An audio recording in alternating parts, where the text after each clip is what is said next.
Another day, another video. Now today's video is all about money, specifically how to save your money. Now this is information that's geared towards Canadians, and pretty much the information is for Canadians. The same won't apply to Americans, but because there are different saving systems. For example, retirement savings here are considered Roth IRAs, or your 401, I believe, in the States. So the main concepts might be the same. The terminology will be different though, because this does apply for Canadians. So I just want to preface by saying another little disclaimer. This is going to be number heavy with statistics, and this is going to be content heavy because there's a lot to go through when it comes to savings in Canada. Savings in Canada specifically. So let's get to it.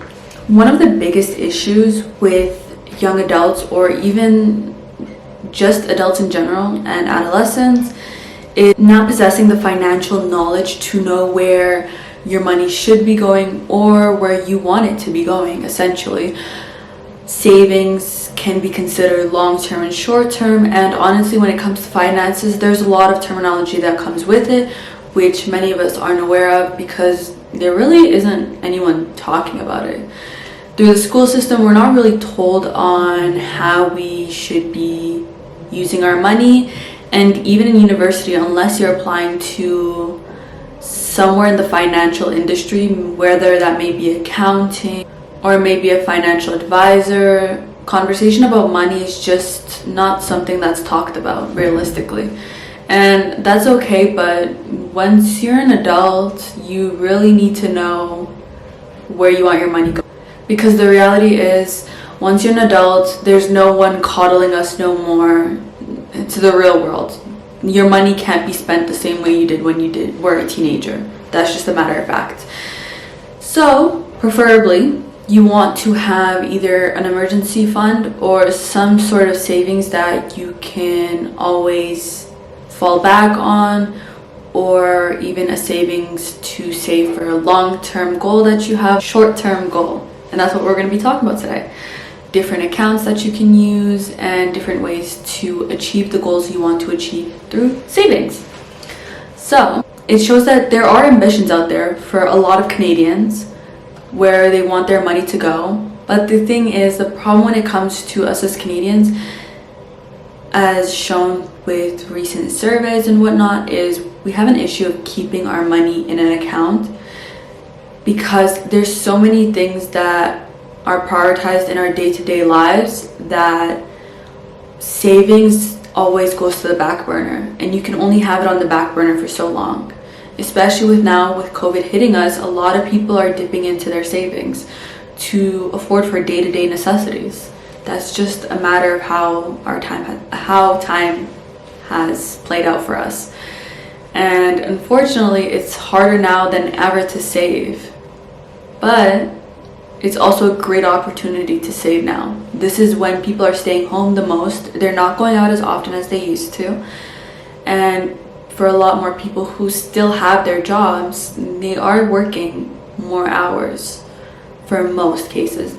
That is to say, a good amount of Canadians have either lost their job or have had their hours or wages cut because of COVID. And that's not to say that people who are in the business area have taken a big hit when it comes to expected wages and even hours. So I just want to put it out there. It's by case scenario. What I can only do in this video is explain general topics that can apply to you in some way, shape, or form. It might not apply to you with all the points, but hopefully one point out of all of them may assist you in your financial worries, needs. So, Canadians aged 18 to 24, 63% have been negatively impacted by the cost of post-secondary education. Our tuition is constantly going up. Even this year, we're going to have a very large increase in tuition, and it's just something that's a reality. It's ever increasing, and it's never going to stop. And with that, 59% are struggling with the cost of housing in their community.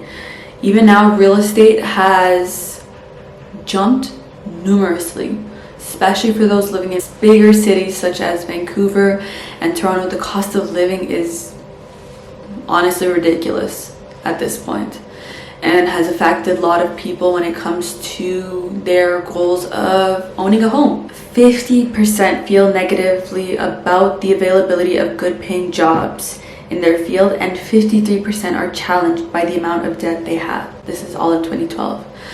The recurring theme is debt. Debt is something that most people face unless you've had scholarships and or your tuition paid by a third party. A lot of us are facing debt.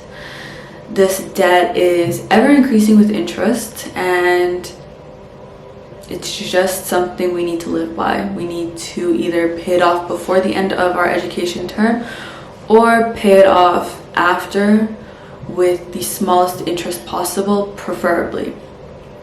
Usually the government of Alberta, or wherever government you are situated at, tends to be the one with the least amount of interest, and also they're the most flexible. So for example, with COVID, our interest payments have been put on hold with just requesting just the payments and not the interest. So that's something that's beneficial, and honestly at times like this it's more beneficial to pay it off without the interest than paying it off with the interest. So going back to it, in 2021, a survey by the Meridian Credit Union, 55% report are still being impacted by money lessons they learned as kids. 42 say this experience have left them tearful and worried about financial matters today, which affects the ability to budget, invest, and save. And they're still being haunted by anxieties around money that stretch all the way back to childhood. Because the reality is, back to it, 1/4 of Canadians say their parents were constantly worried about money. That is not something you want to hear when it comes to finances, because you're already putting a negative perspective on how kids look at finance, and that's what they're going to grow up with. Now, 4 in 10 Canadians say their families didn't talk about money matters on their own. I am part of that statistic. I can attest to it. And only 17% said they learned anything about money in school. I, for one, honestly, I didn't learn anything. I don't know if that has anything to do with me transferring from Toronto education to Alberta education at grade 5, but I don't recall learning close to anything when it comes to finances. And if I did, it was a booklet and we had to answer questions, and I didn't learn anything from it. I just answered the questions that I had to answer. And then 52% of those surveyed said childhood money experiences have pushed them to make saving a priority.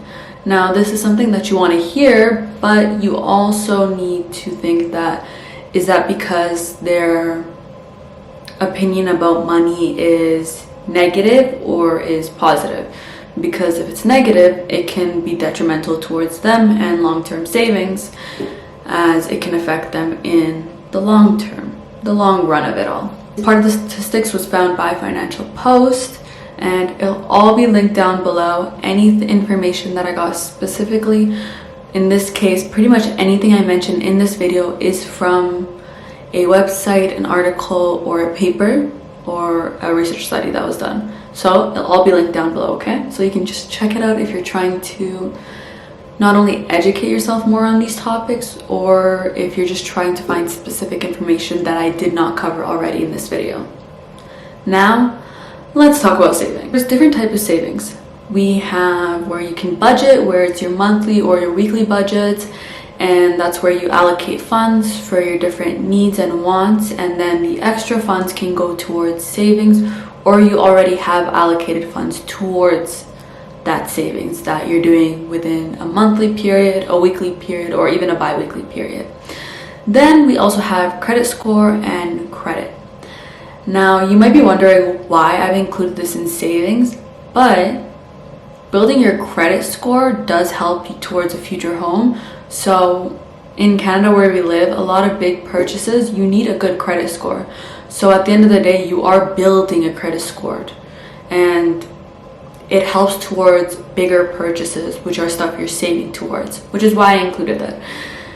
And then we have tax planning strategies. Now in Canada, every year we get our yearly taxes that we need to put in, and after we put in our taxes, it tells us if we need to either pay the government for something or we get money back from it.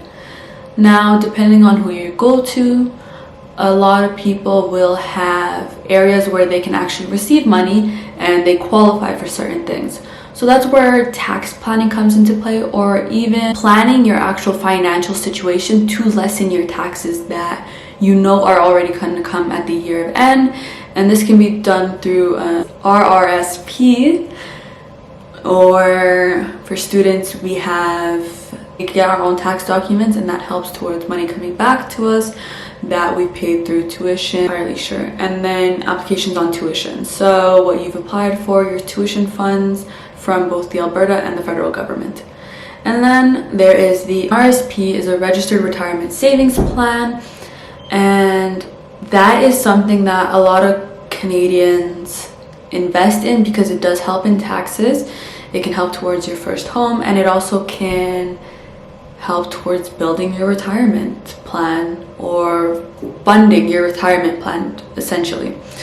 So in 2014 statistics was done where 50% of young adults were contributing to an RSP.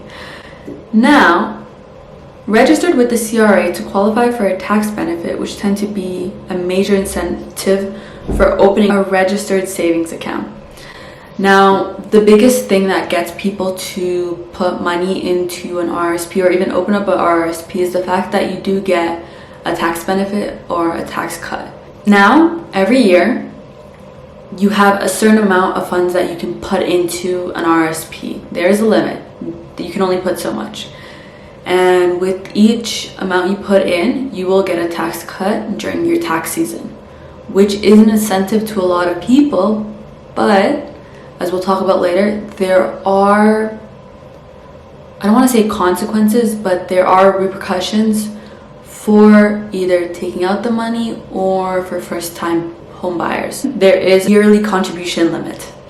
So an RSP was made by the federal government to assist Canadians to plan for their retirement and plan for long-term savings. Now, the main benefit of RSPs is that tax on the contributions is put off until retirement when income is generally lower, which for a lot of people, savings do. So to have a savings account in Canada, there are banks that will charge you, and they'll also charge you per transactions, and the amount that you can pull out is also very expensive. So with an RSP, you will not be getting taxed on any of the money you put in until retirement, is when usually people tend to pull out the money. And because your income is going to be lower at that time, the amount that they're going to tax you on, or the amount that they can put on interest, is essentially much lower because your income is lower. So it runs parallel to each other. RSPs being tax deferred, meaning money you contribute now will be exempt from the year's taxes and instead will be taxed when you withdraw it. This is what I want to point out though. When you do withdraw money from an RSP, the amount you are going to be getting taxed is not low. You're going to be getting taxed a good amount, because essentially they don't want you pulling out money out of an RSP for any reason. They don't want you to treat it like a checking account or a regular savings account. They want you to treat it as something that you're only putting money into towards retirement or a first home buy. Now, under the home buyer's plan or lifelong learning plan, you can withdraw money up to a certain limit to finance your home purchase, to finance training or deduction. Now here's the kicker. You need to repay within 15 years the amount taken from the RSP, which means whatever money you've pulled out of that account, you are going to have to return within a 15-year period. Now, for a lot of people who have interest in putting a lot of money towards an RSP, I do want you to be aware that this money that you're pulling out or going to pull out, a lot of times for a first home, it's not going to be a small amount. So you need to not only plan to allocate funds that are going to return the money, but preferably they also want you to return the money and keep on putting in money into the account, which for many, with wages, the ever-increasing cost of living, it's not something that's reasonable for a lot of people. And that's why for a lot of young people actually don't recommend an RSP, because you need to understand there's already so much you pay for in day-to-day living. Then you have your short-term savings that you want to contribute toward, and then you have long-term savings.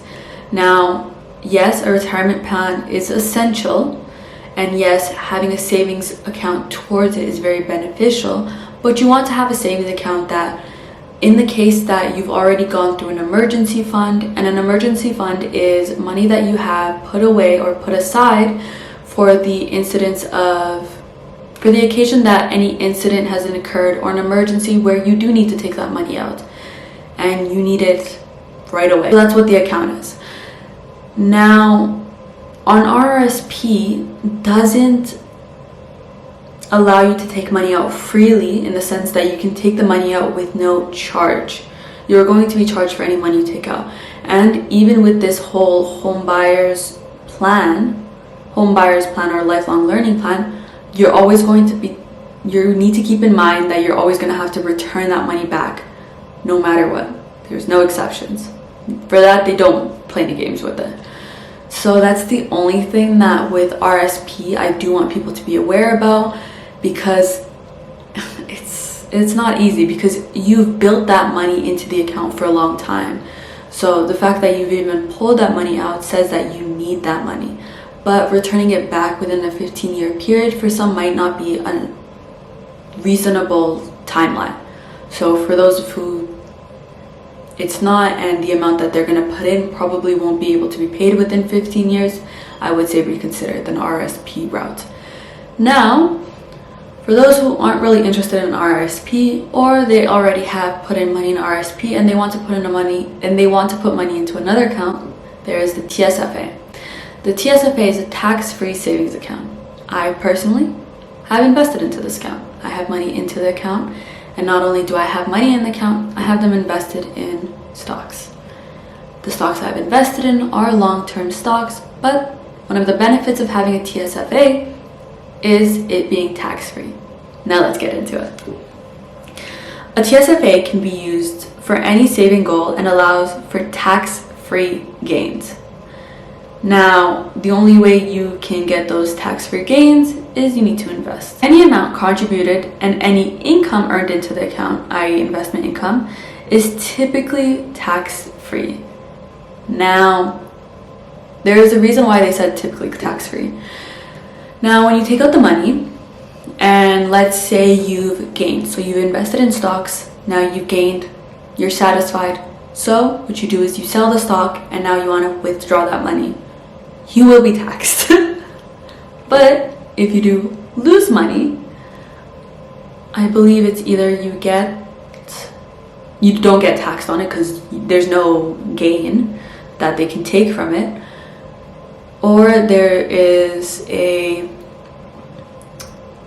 believe you might get money back from it.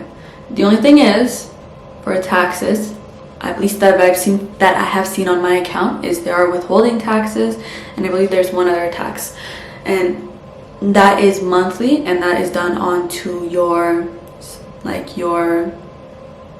investment accounts.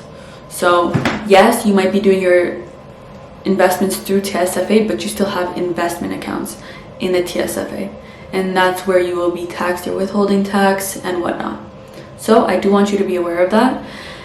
And the appeal with this account that I have found personally is the flexibility with withdrawals, as you can withdraw from TSFA at any time without penalty. That is one of the biggest appeals for me, because yes, I'm still treating it as a long-term investment account or a long-term savings account, but I still have that flexibility if need be, and I need that money in the account. I am free to pull it without any strings attached. There's no consequences or repercussions for me pulling out that money. So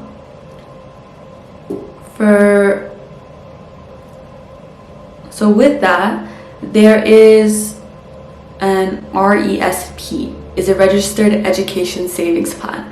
These are for future parents that are interested in investing in their children's future and want to get a head start perhaps, or their child is born and they just want to accumulate some funds for their child's education plan. And then for people with disability, there is also the RDSP. This account is to support a person with disability, or if you have disability, to support yourself. Now, a retirement fund. A retirement fund is not a one-size-fits-all account. The amount of money required to fund maybe 30 years of retirement is a secondary consideration. Now, what I mean when I say that is, for a lot of people, unfortunately, their retirement contribution is low compared to what it is expected to be, because as the cost of living increases, people are just trying to keep their head up over water. And in order to do that, they prioritize their current situation over their future. And that's not to fault anyone who's in that situation. That is just their reality. And unfortunately, a retirement fund for many in this day and age is considered secondary, or is on the back burner for many. Even now, as a 20-year-old, I don't have a retirement savings, and I don't have plans on opening one anytime soon, because the plans I have currently I do not have the money, or nor do I want to put in money towards that. And that's just a personal choice I've made for myself, and for many that's a choice that they've made for themselves as well. So with that, let's go back with the statistics. 43% of women nearing retirement don't have a formal plan. So when I say formal plan, they don't have specific steps in place. They might be like, within the last 5 years I plan to save, but there's no amount that they put to it. There's no actual planning that they put into it. And that's not to say that, they're being reckless or inconsiderate. Just based on people's scenarios, 43%. And this study was done in 2018, so it's not that far off. And 2018 conditions, I believe in 2018, I believe there was a recession going on here. So that could contribute to why 43% of it was 43 and maybe not 30, but still the number would not be far off even without the recession. Now with COVID, that number is probably much higher, and also higher in males. Now, there is another account. It's called a high rate savings account. Now, typically, they have no minimum deposits requirement, with an annual interest rates ranging from 1.08 at major banks and nearly 2% at online banks and some credit unions. Now, essentially, this is another savings account, but this savings account it pretty much accumulates its own interest rates. With it being similar to normal savings account, the biggest difference is the higher interest rates and more restrictions around withdrawals and minimum balances. Now, a lot of these accounts do require you to have a minimum amount in it, and I believe the ones I checked were 5,000 at least you need to have in the account. The 5,000, it can never be lower than 5,000. That's the minimum amount necessary for the account. Though, with having that 5,000 in the account, it will naturally build up interest for you. So you just don't look at it, keep it in there, and you have to be okay with not looking at it, because there are major repercussions and there are major restrictions on them allowing you to pull any sort of money from that account. So with that, I would say be very careful with the amount you're putting into it. I would say this is ideal for people out there who do want to accumulate funds but don't want to have to think about it, or don't want to have to look at the amount, meaning they just want to put the money and then just leave it there and just let it accumulate on its own. But for those who might think a 1% return or a 2% return isn't great on a yearly amount, then it might be better to look for an investment account, which they can grow at a much higher rate, but with that there are also losses that can occur. I just want to point out. But continuing on, this is for Canadians. This is also available in US dollar. So even with the fluctuations of US dollar, you'd still have to maintain that 5,000. But for the most part, the US dollar is ever increasing, so you would have to, I would hope that you wouldn't see much issues unless there is a crash in the market, and then issues would follow. Now, with all these more specific savings plans that I've mentioned, there's also the basic savings account. This is pretty much when you have your regular debit card, you have your checking account and your savings account. And at this point we're looking at the savings account. So this is the most basic form of a savings account, and it's on your immediate banking, which means you have immediate access to it. Now, this is very similar to a checking account, but it's designed to store money long term. Most offer low interest rates, usually around 0.39%. And they may also offer a US dollar based savings account. So pretty much your regular of-the-mill savings account. There might be transaction limits depending on the bank institution that you're with, so I would say definitely check that out. And transaction limits are pretty much the amount of times you can either pull or put in money. And from banks that vary, so it might be the transaction limit is on just the amount of times you're pulling money from the account, or it might be both pulling and putting in money in the account. So just be careful about that, and I would definitely check with your bank because the stipulations might be higher than you think. I've paid it. It's not fun. So continuing on, I want to talk about one of my favorite rules. It's called the 50-30-20 method. And that's where you allocate, this is more for budgeting. So now we're going back from looking at different savings account to looking at more of a budgeting type of situation. And this is where you allocate 50% of your income towards your needs, 30% of your income towards your wants, and 20% of your income towards savings. Now, for different situations, this amount might vary, but preferably they do want you to stick to the 50-30-20 method. Now, as I mentioned before, cost of living is ever rising, and with that, you might need to put in more into your needs and less into your wants, or more into your needs and less into your savings. It's person by person cases. But the main thing they want you to do here is allocate your funds. So allocate your income source. Take that money that you're working very hard, you're getting bi-weekly or weekly for some, or monthly. I don't know your specific pay scenario, but allocate your funds. So they want you to put a specific amount towards your needs. This includes, and I'm going to highlight this, living expenses, groceries, and any necessity that needs to be paid on monthly. So whether that be your bills, water, electricity, your phone bills, those type of things are needs. They're necessities. They're your day by days. Wants, we all know what our wants are. I personally would include Netflix bill in your wants because you don't technically need it, but you want it. And that's pretty much what the want scenario is. It's not something that's necessary for your everyday life, but it's something that you want to include. It's something that helps your mental health. These are wants. Now, for some people, their wants may be categorized in their needs because to them, they prioritize their mental health. And that is, go do you. Personally, I'm very picky, so a want is a want. I want it, that's going to go in the want scenario.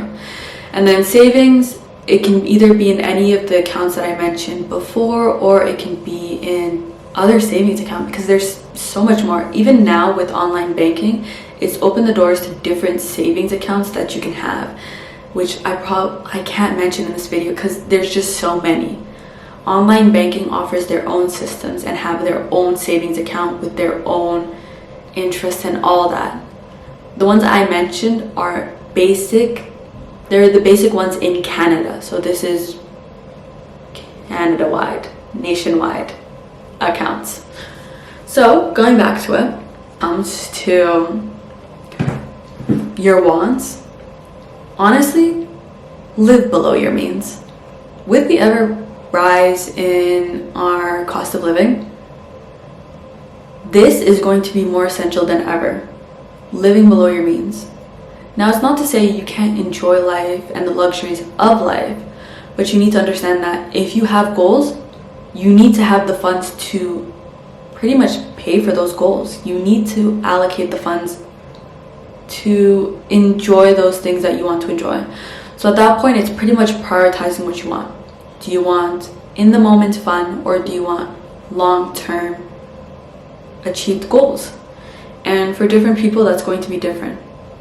By any means, whatever you want for your life is what you are going to do. I'm not here to judge that, but I am here to say, for people who have more long-term goals that they're trying to accomplish, or even short-term goals, living below your means is essential. The reason being, living below your means allows you to save more money and allows you to put that money towards what you're trying to reach, or the goals you're trying to reach, or even building an emergency fund to start with. You're going to need to live below your means for a little bit so you can have those funds in case you ever need it in an emergency. With that being said though, when it comes to debt in Canada, the quicker you pay it, the better. The reason being, your interest is going to rise. It's just how it is. And with interest rising, unfortunately for a lot of people, your pay is not rising, or your cost of living is rising. Now, you have two things that are rising, but one thing that's not equating to it. If your pay wage is not increasing, you're just going to have more difficulty paying off the debt because more things are going to come up. Even just daily hassles will require you to pull out more money than you expected. For that stuff, you want to be prepared. So if you're able to, the earlier you can, pay off those debts because they just keep increasing. I understand that we do want to hold up appearances. In high school, keeping up with the Jones was a common occurrence. And even in adulthood, for many to keep those appearances, they'll continue to do so. The only thing is you need to have the money to finance it. Now, if you're doing that, you might not have money to put to the side towards savings. And if you're okay with that, keep doing that. But if you're not okay with that, sometimes it's just okay to let it go. People are just now focusing on themselves. They're not going to really worry about what you're doing. So you just need to get out of that mindset that all these people are watching, they're really not. They have their own set of problems that they need to deal with. And try to focus on savings, if that is your goal. Now, if it isn't, then, and you want to keep up with the Joneses, you do you. Now, the essential of planning and finance is fundamental when it comes to your personal finances. The reason being, planning your finances gives you direction for life on a financial level, meaning it gives you control over an aspect of your life that maybe you don't have control of in other areas. Now, I do want to mention youth definitely struggle on short-term and long-term savings because they're just being exposed to the workforce. A lot of adolescents just go into the field the first time when they're 16 or 17 or 18. Being exposed to the potential of getting money does equate to sometimes reckless spending because they're not aware of the consequences long-term, because it's not even a thought in their mind. It's more of they want it now, they'll go get it now. Which there's nothing wrong with that. It's phases we all go through. But you don't want this pattern to continue into your adulthood. Meaning, you don't want to continue to spend money in a reckless manner or in a manner where you're constantly splurging, because it's going to catch up to you if you don't have the wages to equate to it. So if you're not making that much money to be splurging like that. So that brings us to our last point, which is starting early versus savings. Now, the reason why I have it put as versus savings rather than to savings is for this reason. The job market is tougher with more part-time, temporary, and contract employment. Both tuition and housing costs have substantially increased and continue to rise. With that, the divorce rate is much more common and higher in rates creating more complicated family situations. Now, this greatly affects savings because with an ever-changing situation, your retirement plans will probably be ever-changing, and your saving situation will also be ever-changing. And that's why early employment can sometimes assist in that. When you start work earlier and you're saving at an earlier time, you're able to reap those benefits with the ever-changing scenarios. Whether that might be you always have an emergency fund at hand, or you might be able to pay off your tuition by the end of your schooling because of money you've already saved. Therefore, you don't really need to worry about school debt. With divorces, there are so many allocation of funds that are going on legally, and therefore having money on hand assists in that, in both the legal payments and being able to finance your living after the divorce. With all these ever-changing situations, our financial situation is also ever-changing. And I think that's the point I want to emphasize in the end. Your finances are always going to be something that's going to surprise you because your needs are always changing. Your wants are always changing. You're not the same person you were even a day ago. So you want your financial situation to pretty much reflect that, but you want it to reflect it in a manner with a healthy relationship to money, and also having a financial situation where you can live comfortably or you can live with peace of mind, where you know money isn't something you have to constantly worry about. Or if there are situations that come up where you need to worry about money, you know you have the funds available and you can just put the money towards that. And that's how I want to close out the video. So I am definitely not a financial expert. I'm literally saying these things as I'm going through my own financial journey, and I think that's the fun of it all, is it's not two people cluelessly talking to each other. I've read up on things and I've looked at the most current stats I can find to both remind myself and tell you of the information I found, pretty much, because that's what it is. It's information I found and I'm trying to relate to you. And I hope you enjoyed it. I'm sorry if this was very content heavy. That was the point of it, but this is for people who want to save. This is for adolescents, adults. This is for middle-aged, older people, anyone who just wants to save. I would say this is a good introductory course for specifically for Canadians out there. So yeah, I hope you enjoyed. And just like that, another video down. You guys, I recorded 3 videos today. I did that. But I hope you enjoyed this video. If you want more financial advice, I have it on the screen here. I love this because it feels like an introductory course or a introduction to pretty much what personal finances look like, and even relating to my own personal finance story. So this is the video. If you want to check it out, it's either on one or the other side. And if you like this video, don't forget to like, comment, and subscribe if you're interested in this content, because there is more to come, because this is a topic I'm very interested in and I do want to be knowledgeable in finances, and I want to share what I learned with you guys. So yeah, if you want to see more of me, check out my Instagram because that's where I'm most active. And I also have a TikTok and a Pinterest account. Linked right here. Not linked, but that is right here. And yeah, I'll see y'all next time. Bye.